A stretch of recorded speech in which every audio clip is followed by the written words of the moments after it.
अब रूस यूक्रेन युद्ध 51 दिनों से जारी है। इसी बीच महायुद्ध से जुड़ी एक बहुत बड़ी खबर आ रही है। यूक्रेन में रूसी सैनिक तेजी के साथ आगे बढ़ रहे हैं। रूसी रक्षा मंत्रालय का एक नया वीडियो आप सामने निकल कर आया है, जिसमें सोवियत का झंडा लगाकर रूसी टैंक आगे बढ़ते दिखाई दे रहे हैं। सेना के इस काफिले में बड़ी संख्या में टैंक, रॉकेट लॉन्चर के साथ दूसरे सैन्य सामानों से लदी गाड़ियां आगे बढ़ती हुई दिखाई दे रही।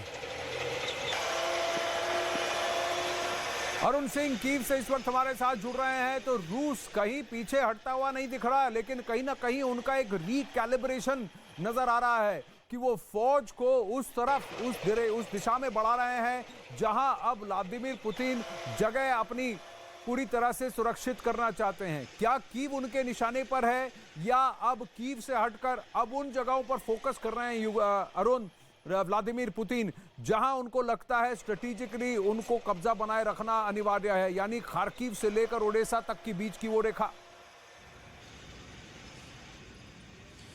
देखिए आनंद, पहली बात तो युद्ध के दौरान ये माइंड गेम बहुत चलते रहते हैं। खुद ही देश अपना वीडियो बनाते हैं, अपने शौर्य गाथा को पूरी दुनिया के सामने रिलीज करते हैं ताकि दुश्मन देश पर मनोवैज्ञानिक दबाव बनाया जा सके और मनोवैज्ञानिक बढ़त हासिल की जा सके। ऐसे समय में जब बोरिस जॉनसन कीव का दौरा कर चुके हैं, जब जो बाइडेन किसी भी वक्त कीव आ सकते हैं, इस तरह की खबरें हैं, व्हाइट हाउस तैयारी कर रहा है, तो रूस सिर्फ यूक्रेन को संदेश नहीं देता है, रूस तो संदेश अमेरिका को भी दे रहा है, रूस संदेश दे रहा है ब्रिटेन को, और रूस पश्चिमी देशों को भी संदेश दे रहा है, स्वीडन को, फिनलैंड को। तो ये जो माइंड गेम है कि हमारी सेना तैनात है, हमारे सैनिक तैनात हैं, ये मत समझिए कि सिर्फ यूक्रेन में ही हम हैं। जरूरत पड़ी तो हम फिनलैंड आ सकते हैं, स्वीडन आ सकते हैं और अमेरिका से भी दो हाथ कर सकते हैं। तो इस तरह के वीडियो यूक्रेन भी रिलीज करता है युद्ध के दौरान, इस तरह के वीडियो रूस भी रिलीज कर रहा है। जहां तक बात है कि जिन इलाकों पर उनका कब्जा है उस पर भौतिक रूप से कब्जा बरकरार रहे, इसकी कोशिश तो करेंगे वो। और जैसा कि मैंने आपसे कहा था आनंद कि खेरसन से लेकर के और आप बात करिए अगर मरियुपोल तक, तो जो रूस से सटा हुआ इलाका है 15 किलोमीटर 20 किलोमीटर, रणनीतिक रूप से जो जरूरी है मरियुपोल, ओदेसा, उन सब जगहों पर रूस कब्जा बरकरार रखना चाहेगा जहां वो कब्जा कर चुका है। इतनी भारी कीमत चुकाई है, एक दावे के मुताबिक 15,000 के आसपास रूस के सैनिकों ने जान दी है, शहादत दी है अगर अपने देश के लिए। तो मुंह दिखाने के लिए रूस को भी और पुतिन को भी उन जगहों पर कब्जा बरकरार रखने की चुनौती तो रहेगी।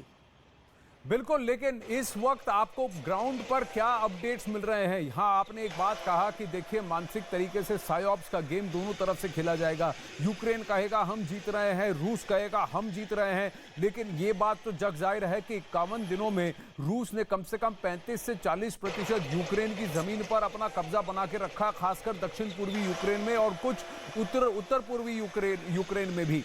लेकिन इस वक्त ग्राउंड पर क्या सिचुएशन है? मैं जानता हूं आपका मूवमेंट बहुत लिमिटेड है, रेस्ट्रिक्टेड है, क्योंकि वहां पर काफी पाबंदियां हैं, लेकिन कीव में क्या चर्चा हो रही है? देखिए पहली बात तो यह है आनंद कि कीव में हालात लगभग सामान्य अब होने वाले हैं, क्योंकि कर्फ्यू यहां पर लागू रहता है, इसलिए दुकानें नहीं खुल रही हैं, होटल वगैरह नहीं खुल रहे हैं, पर्यटक नहीं आ रहे हैं, युद्ध क्षेत्र है, तो एक खामोशी और एक सन्नाटा है। लेकिन कल शाम को कीव में भी एयर सायरन बजे थे, यानी कीव में भी इस तरह के संकेत दिए गए थे कि एयर स्ट्राइक हो सकती है, जैसा कि पुतिन ने दावा भी किया था उनके जनरल ने कि वो कीव भी पहुंच सकते हैं। तो हालात कुछ इलाकों में सामान्य हो रहे हैं, लेकिन जिन इलाकों की आपने बात की जहां पर युद्ध चल रहा है, मरियुपोल की बात करिए, कभी स्ट्राइक खेरासन में हो जाती है, कभी स्ट्राइक हो जाती है वहां पर खार्किव में, तो जो इलाके रूस से सटे हैं वहां पर खतरा बरकरार है, वहां पर खतरा बहुत ज्यादा है। लेकिन बाकी पार्ट जहां से सेना चली गई है वहां नॉर्मलसी लाने की कोशिश यूक्रेन कर रहा है, लेकिन अभी भी युद्ध क्षेत्र में जिस तरह की परिस्थितियां होती हैं, लोग सहमे डरे खौफजदा हैं, कुछ लोग घर छोड़ के जो चले गए वो शेल्टर होम में रह रहे हैं, वो लवीव या फिर पोलैंड में रह रहे हैं, वो नहीं रह रहे सेंट्रल में या फिर उत्तर पूर्वी या फिर पूर्वी सीमा पर या दक्षिणी सीमा पर जहां ज्यादा खतरा। जी, लेकिन अरुण, इससे पहले कि हम आगे बढ़े, मैं जल्दी से आपसे जानना चाहूंगा, बने रहिए मेरे साथ, लेकिन क्या कीव में सप्लाईज आ रही है खाद्य सामग्री के साथ साथ? क्या कीव का एयरपोर्ट फंक्शनल है? लोग क्या कीव शहर के अंदर बाहर आ जा सक रहे हैं या वहां पर चुनौतियां हैं? देखिए बहुत मुश्किल है, यहाँ पानी की भी राशनिंग है, अगर आप कुछ खाना लेने जाएंगे तो वो भी आपको 1 डिब्बा मिलेगा, 2 डिब्बा मिलेगा, अगर आप एटीएम से पैसा निकालने जाएंगे तो एक बार में 500 रुपए की लोकल करेंसी निकलती है, तो बहुत मुश्किल का सामना करना पड़ता है। यहाँ पर राशनिंग है, आप होटल में अगर रुके हैं तो वहां फिर एक बोतल पानी के अलावा दूसरा बोतल आपको नहीं दिया जाएगा उस दिन। तो ये मुश्किल तो है। सप्लाई, मैंने कल आप एक रिपोर्ट भेजी थी आनंद, अगर आपने देखी हो, कि कीव से 40 किलोमीटर बाहर एक बहुत बड़ा गोदाम था जिसको नष्ट कर दिया था रूस की सेना ने, ये जानते हुए कि यहां से सप्लाई जा रही है सैनिकों को और वॉलंटियर्स को। अब आपको पता है कि मार्शल लॉ लागू है, तो जो जवान है वो देश छोड़ नहीं सकते, तो वो भी वॉलंटियर की शक्ल में रूस की को चुनौती देने के लिए यूक्रेन की सेना के साथ जुटे हुए हैं। तो हालात सामान्य तो नहीं है, लेकिन कोशिश जरूर ये की जा रही है कीव के आसपास कि दिखाया जाए कि सामान्य, जैसे कि बोरिस जॉनसन को लेकर जेलेंस्की सिटी सेंटर तक वॉक करते गए थे। जी, तो कुछ है नॉर्मल सी दिखाने की कोशिश जरूर हो रही है, लेकिन नॉर्मल चीजें हैं नहीं। अरुण, आप मेरे साथ बने रहें। इस कहानी का एक और बहुत इंपॉर्टेंट और महत्वपूर्ण पहलू है, किम जोंग को अमेरिका की ये चुनौती कितनी बड़ी है, इसका अंदाजा इस बात से भी लगाया जा सकता है कि 5 साल में पहली बार किम एक जंगी जहाज इब्राहिम लिंकन कोरिया के प्रायद्वीप में तैनात किया गया है, जबकि इस दौरान कई बार उत्तर कोरिया ने अमेरिका को धमकाने की कोशिश भी की है।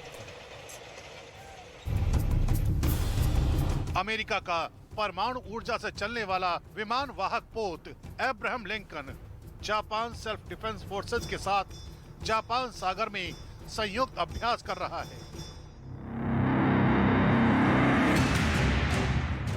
यूएसएस अब्राहम लिंकन के साथ अमेरिका के F-18 और F-35 फाइटर प्लेन है, तो जापान F-2 फाइटर प्लेन के साथ दम दिखा रहा है। इन फाइटर प्लेनों को रास्ता दिखा रहा है अमेरिका का E-2D हॉकाई। जापान सागर में अमेरिका के न्यूक्लियर वॉरशिप को आखिरी बार साल 2017 में देखा गया था। उस समय भी उत्तर कोरिया ने परमाणु परीक्षण किए थे और एक अंतर महाद्वीपीय बैलिस्टिक मिसाइल लॉन्च की थी। अमेरिका को फिर से अंदेशा है कि किम न्यूक्लियर टेस्ट करने वाले हैं। इससे पहले भी अमेरिका ने मार्च में भी कोरियाई प्रायद्वीप के पश्चिम में भी इस युद्धपोत के साथ अभ्यास किया था।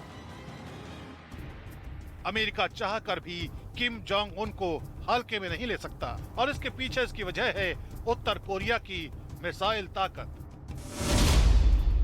पिछले महीने किम जोंग उन ने इंटरकॉन्टिनेंटल बैलिस्टिक मिसाइल यानी ICBM के टेस्ट का दावा किया था। उसकी जद में अमेरिका के ज्यादातर शहर आते हैं।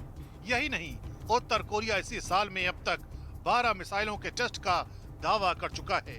किम जोंग उन को अमेरिका इसलिए गंभीरता से लेता है क्योंकि कई रिपोर्ट ये दावा करती हैं कि उत्तर कोरिया के पास करीब 60 परमाणु बम हैं। यही नहीं, दावा तो ये भी किया जाता है कि उत्तर कोरिया के पास दुनिया के रासायनिक हथियारों का तीसरा सबसे बड़ा जखीरा मौजूद है।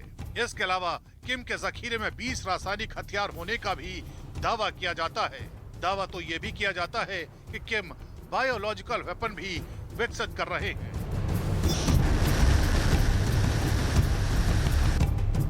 तानाशाह ने बेपनाह ताकत जुटा ली है।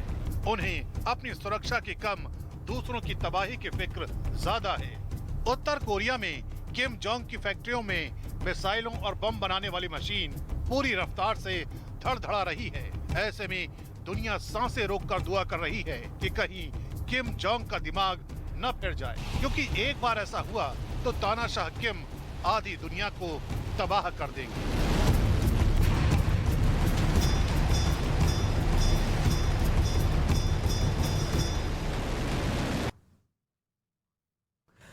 किम जोंग यूंग कुछ अगर करते हैं तो फिर उस रीजन में फिर से बवाल खड़ा हो जाएगा। मैं आपको बता दूं, डोनाल्ड ट्रंप के समय में कार्यकाल में